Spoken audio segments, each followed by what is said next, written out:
윤석열 후보의 대통령 당선 이후 기독교적인 차원에서 비난하는 이들이 적지 않습니다. 즉 윤석열, 김건희는 무속, 미신, 신천지 등과 관련돼 있는데 어떻게 기독교인이면서 이재명을 지지하지 않고 윤석열을 지지했느냐, 뭐 이런 내용이죠. 제 유튜브에도 온갖 증오와 분노에 찬 악플들이 많이 달리던데요. 목사님들 중에도 이런 분들 많습니다. 언론에 보도된 내용 하나 인용을 해보려고 합니다. 조국 수호 집회에 앞장섰던 김민웅 목사라는 분이 있습니다. 이 목사라고는 돼 있는데 어쨌든요, 이 김민웅 목사라는 분이 3월 10일 한국교회의 현실과 미래라는 제목의 글을 인터넷에 올렸는데 많이 회자가 됩니다. 자, 일부러 인용해 보겠습니다. 한국 교회에는 예수가 없다라는 것입니다. 예수께서 고대 이스라엘의 회당을 가리켜 회칠로 자신을 감춘 위선이라며 회칠한 무덤이라고 한 말씀대로라면서 이들은 생명이 아니라 죽음의 신을 모시고 있다. 어디 그뿐인가? 이 또한 예수님의 말씀처럼 모두의 집을 강도의 소굴로 만들어버렸다. 교회를 지배하는 교권주의자들이 제 배를 불리는 일에 지역해온 지 오래다. 그러니 이들은 특권, 동맹 세력과 한패거리일 수밖에 없다. 그래서 이들은 자신의 정체를 밝히는 이들을 핍박한다. 한마디로 윤석열을 지지한 사람들은 죽음의 신을 모시고 있고 강도의 소굴로 교회를 만들어버렸다. 뭐 이런 내용들입니다. 제가 더 인용을 해보겠습니다. 김 목사는 한국교회 강단에는 성서가 없다. 자기 주장만 있을 뿐이고 심오한 성서 읽기와 해석이 아니라 세뇌 공장만 판을 치고 있다. 극우 정치 교육을 매주 벌이고 있다며 멀쩡한 사람들도 교회 잘못 다니다 바보가 되는 경우가 적지 않은 것도 모두 이런 탓이다. 한국교회는 본질적으로 배교자들이다. 신천지 운운할 자격이 없다. 뭐 이렇게 적었습니다. 아주 심한 얘기들인데요. 그래도 좀 더 인용해 보겠습니다.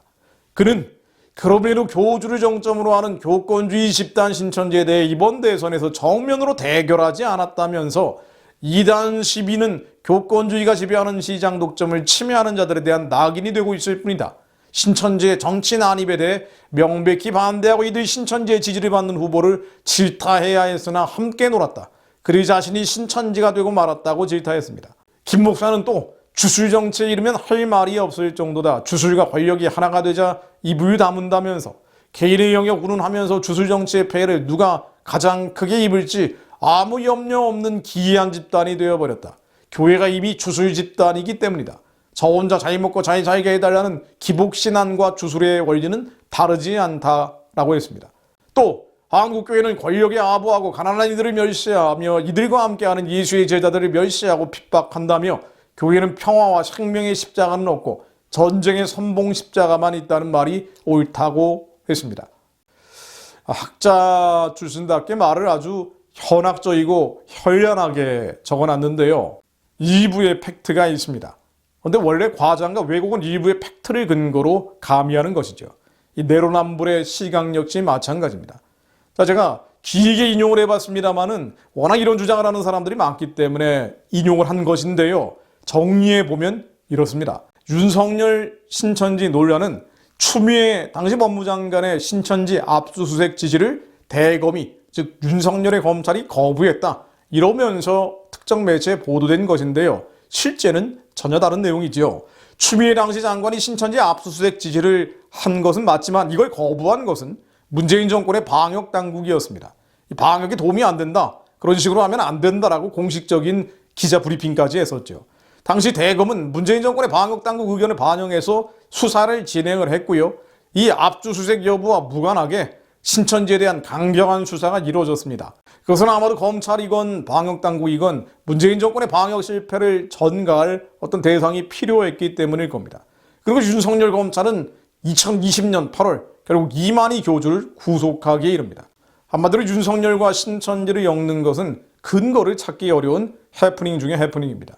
자, 그리고 윤석열 신천지 관련 두 번째 의혹은요. 10만 명의 신천지 신도가 국민의힘 당원에 가입했다는 것인데 이것은 신천지 이탈 신도라는 익명의 인물이 특정 좌파 매체에서 폭로한 것입니다. 근데 사실을 인정하기에는 무리수가 너무 많고 설명할 필요조차 없는 내용들이죠. 사실 신천지 대량 입당 의혹은 대선 처리면 등장하는 단골 메뉴죠. 결국 윤석열 신천지 논란은 정치적 의도를 깔고 있는 선동에 가까운 주장들이죠. 자, 그 다음으로 무속 미신 관련 부분들. 저도 윤석열, 김건희 씨의 무속 미신 관련 우려점들을 지적한 바가 있는데요.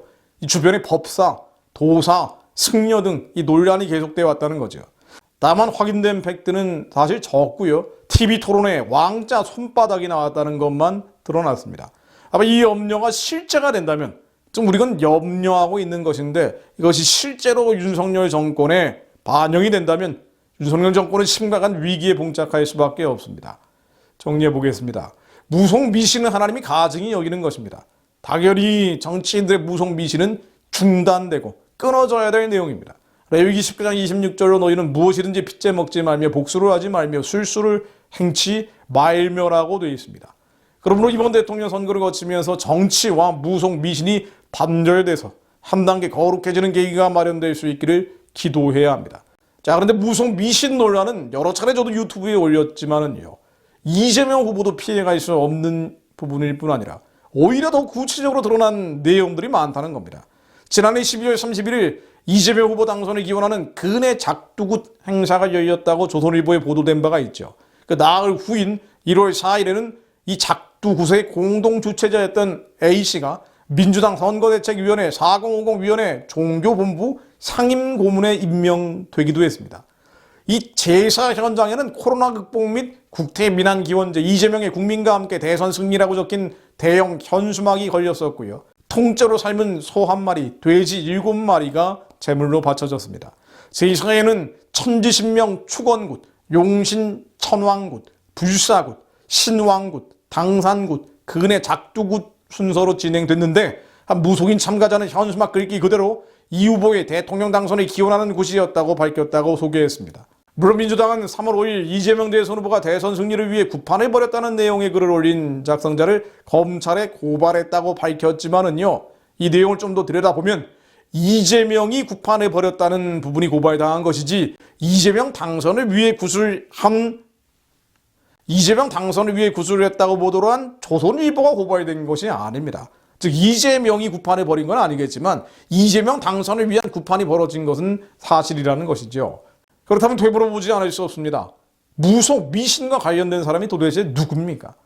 윤석열입니까? 이재명입니까? 아니면 썩어버린 한국의 정치권 모두입니까? 또 있죠. 이재명 후보의 부인 김혜경 씨는 경기도 비서실 직원을 동원해서 경기도 업무 추진비로 돌아가신 이재명 후보의 어머니, 교회 권사님 출신이었다고 하는데요. 이 어머님의 제사 음식을 사다가 제사를 드렸다고 보도가 나온 바 있습니다. 또 있죠. 이재명 후보는 지난해 12월 10일 경북 경주시 표암제를 찾아서 조상들에게 대통령 선거 출마를 알리는 알묘 행사에 참석하기도 했습니다. 그냥 참석이 아니라 붉은 관복을 입고 머리에는 금색 관을 쓰고 조상신들에게 절을 한 것입니다. 그렇다면 정말 되물어야 합니다. 무속 미신과 관련되어 있는 후보가 누구였습니까? 이것뿐 아니라 이재명 후보는 동성애 문제에 대해서 정말 집요하게 주장해왔죠. 지난 3월 2일 차별금지법을 공개적으로 수차례 말해왔다면서 반드시 해야 하는 일이라고 다시 한번 강조하기도 했고요. 지난 대통령 선거 기간이었던 2017년 3월 8일에는 공공금융기관의 이른바 성소수자가 30% 이상을 반드시 넘기도록 하겠다고까지 했습니다. 뿐만 아니라 한반도의 가장 큰 미신과 무속, 즉 기비성 우상숭배 부분에 대해서는 정말 심각한 고려를 안 할 수가 없었던 선거가 바로 지난번 선거입니다. 언론에 숱하게 보도가 나왔습니다만 이른바 주사파 출신들, 이재명 캠프에 집중적으로 포진해 있다라고 증언들이 나왔었죠. 예를 들면 범민련 출신의 민경우 씨 같은 경우는요. 예전에 세미나에서 이렇게 얘기하기도 했습니다. 경기 동부연합, 이석기 세력이 경기 동부연합이죠. 경기 동부연합의 정치적 성향이 주사파라는 것은 당시에도 충분히 알려져 있었지만 지지 기반이 부족했던 이재명 지사 측은 2010년 성남시장 선거를 앞두고 실질적인 영향력과 세력을 중시해서 연합했다면서 경기 동부연합은 이 지사를 징검다리로 세력을 확장할 기회를 얻게 됐다고 지적하기도 했습니다. 이 밖에도 친북, 친중 성향, 문재인 정권을 계승하고 기본소득 등 사회주의적인 이념은 계속 논란이 되어 왔습니다. 지난해 10월 15일 이재명 당시 대선 후보가 당원들과 상견례하는 자리에서는 이렇게 연설하기도 했죠. 국민이 민주당에 압도적 다수석을 준 이유는 발목 잡히지 말고 개혁하라는 뜻이라면서 대공황 당시 루즈벨트는 지금도 상상하기 어려운 공산주의적, 사회주의적 강력한 정책을 했다고 말했습니다. 이 루즈벨트가 공산주의, 사회주의 정책 폈다는 것도 무지한 일입니다만은 공산주의적, 사회주의적 정책을 개혁이라고 표현한 것은 더 위험한 말이기도 합니다. 우리가 나라와 민족을 위해 기도하는 것은 모든 경건과 단정한 중에 고요하고 평안한 생활을 하기 위함입니다. 나아가 예루살렘과 온 유대와 사마리아와 땅끝까지 이르러 내 증인이 되라는 주님의 사명을 이루기 위함입니다. 지혜의 영을 따라가는 것이죠. 그런데 이 지혜의 영을 따라가는 것은 거짓을 기초로 해서는 갈 수 없는 길입니다.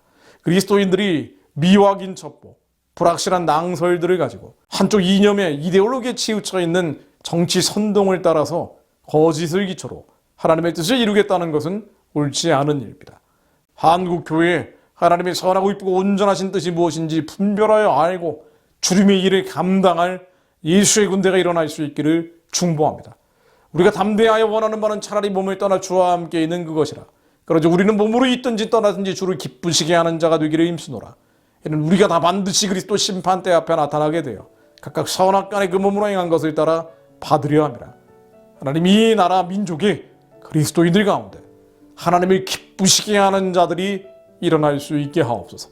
몸으로 있든지 떠나든지 하나님의 선하고 기쁘고 온전하신 뜻을 이루는 자들, 거짓의 기초에서 선동되는 것이 아니라 하나님의 착한 일을 감당하기 위해 지혜의 영에 따라 살며 지혜의 영을 따라 행하는 자들이 일어나게 하시고 저희로 하나님의 선한 일을 감당할 수 있게 하옵소서.